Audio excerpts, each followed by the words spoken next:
नमस्कार, मेरा नाम है fortune teller Priyanka Bhardwaj and welcome to your channel astro advice.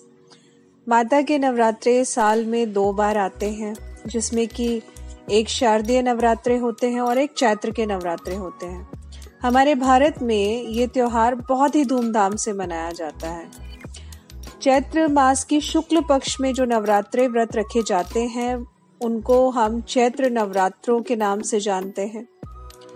नवरात्रों में माँ दुर्गा के 9 रूपों की हम पूजा अर्चना करते हैं, जिसमें कि माँ शैलपुत्री, माँ ब्रह्मचारिणी, माँ चंद्रघंटा, माँ कुष्मांडा, माँ स्कंद माता, माँ कात्यायनी, माँ कालरात्रि, माँ महागौरी, माँ सिद्धिदात्री की हम सभी पूजा करते हैं। ऐसी मान्यता है कि इन 9 दिनों के दौरान माँ दुर्गा धरती पर ही रहती हैं। ऐसे में बिना सोचे समझे भी यदि किसी शुभ कार्य की शुरुआत की जाए तो उस पर माँ की कृपा जरूर बरसती है और वह कार्य जरूर सफल भी होता है। ऐसी मान्यता है कि चैत्र नवरात्रे के पहले दिन माँ दुर्गा का जन्म हुआ था और माँ दुर्गा के कहने पर ही ब्रह्मा जी ने सृष्टि का निर्माण भी किया था। इसलिए चैत्र शुक्ल प्रतिपदा से हिंदू वर्ष की शुरुआत होती है। नवरात्रि के तीसरे दिन भगवान विष्णु ने मत्स्य रूप में जन्म लिया था और पृथ्वी की स्थापना की थी। ऐसी भी मान्यता है कि भगवान विष्णु का 7वां अवतार भगवान राम का जन्म भी चैत्र नवरात्रे में ही हुआ था। इसीलिए धार्मिक दृष्टि से भी चैत्र नवरात्रों का बहुत बड़ा महत्व है। ऐसा माना जाता है कि नवदुर्गा पूजन के ये 9 दिन बहुत ही शुभ होते हैं। इसलिए इन 9 दिनों के दौरान कोई भी शुभ कार्य बिना सोच विचार के कर लेना चाहिए, क्योंकि पूरी सृष्टि को अपनी माया से ढकने वाली आदि शक्ति माँ जगदम्बा इस समय पृथ्वी पर ही होती हैं। आइए जानते हैं कि हम सब चैत्र नवरात्रे क्यों मनाते हैं। चैत्र नवरात्रे के पीछे एक पौराणिक कथा है। 10 सिर वाले और शिव का आशीर्वाद हासिल करने वाले शिव भक्त रावण की ताकत के बारे में सभी देवी देवताओं को ज्ञात था।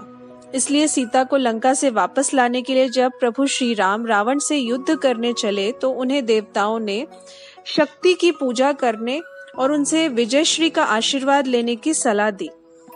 भगवान श्री राम ने ऐसा ही किया। भगवान श्री राम ने मां को चढ़ाने के लिए 108 नील कमल की व्यवस्था की और पूजा शुरू कर दी। उधर रावण को जब ये बात पता चली तो उन्होंने श्री राम जीत के लिए मां चंडी की पूजा कर रहे हैं, तो उसने भी मां की पूजा शुरू कर दी। रावण किसी भी हाल में अपनी हार नहीं चाहता था, इसलिए उसने प्रभु श्री राम के 108 पुष्पों में से एक पुष्प चुरा लिया और अपने राज्य में चंडी पाठ करने लगा। राम जी को जब इस बात का पता चला और उन्होंने कम पड़ने पर एक नीलकमल की जगह अपनी एक आंख मां को समर्पित करने का प्रण लिया। क्योंकि श्री राम को कमल नयन नवकंज लोचन भी कहा जाता है, इसलिए श्री राम ने तुणीर से अपनी आंख निकालने का प्रण लिया और वो अपनी आंख निकालने लगे। तभी मां प्रकट हुई और उन्होंने भगवान श्री राम की पूजा से खुश होकर उन्हें विजयश्री का वरदान दे दिया।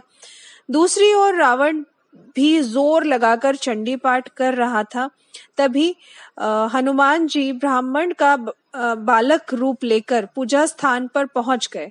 ब्राह्मण जया देवी भूर्ति हरिणी श्लोक का पाठ कर रहे थे, लेकिन हनुमान जी ने उसका उच्चारण हरिणी की जगह करणी करवा दिया। इसमें मां चंडी कुपित हो गईं, क्योंकि उन्होंने रावण को फिर श्राप दे दिया, क्योंकि हरिणी का अर्थ होता है हरने वाली और करणी का अर्थ होता है पीड़ा देने वाली। इसके बाद राम ने रावण को परास्त कर दिया। इसलिए इस त्योहार को बुराई पर अच्छाई की जीत के रूप में भी मनाया जाता है और नवरात्रि के आखिरी दिन राम नवमी के रूप में हम सभी राम नवमी का त्योहार मनाते हैं। शारदीय नवरात्रे, क्योंकि प्रभु श्री राम ने रावण से युद्ध जीता था, इसलिए शारदीय नवरात्रे मनाए जाते हैं, क्योंकि जब उन्होंने युद्ध जीत लिया तो वो फिर से माता का आशीर्वाद प्राप्त करना चाहते थे, लेकिन क्योंकि वो चैत्र नवरात्रे तक का इंतजार नहीं कर सकते थे, इसलिए उन्होंने माँ जगदम्बा की 9 दिन की पूजा का आयोजन किया, जिस वजह से शारदीय नवरात्रों की 9 दिन की पूजा हम लोग मनाते हैं। आशा करती हूँ आपको ये जानकारी अच्छी लगी होगी। अच्छी लगी हो तो प्लीज लाइक और शेयर जरूर करिए, और कमेंट सेक्शन में नीचे कमेंट कर सकते हैं, और कुछ भी क्वेरी हो तो प्लीज आप info@astroadvice.co.in पर हमें ईमेल कर सकते हैं। और जुड़े रहिए हमारे एस्ट्रो एडवाइस चैनल के साथ, क्योंकि इन नवरात्रों में हम आपको बहुत ही अच्छे बहुत ही सटीक और तुरंत फल देने वाले उपाय बताएंगे। जय माता दी।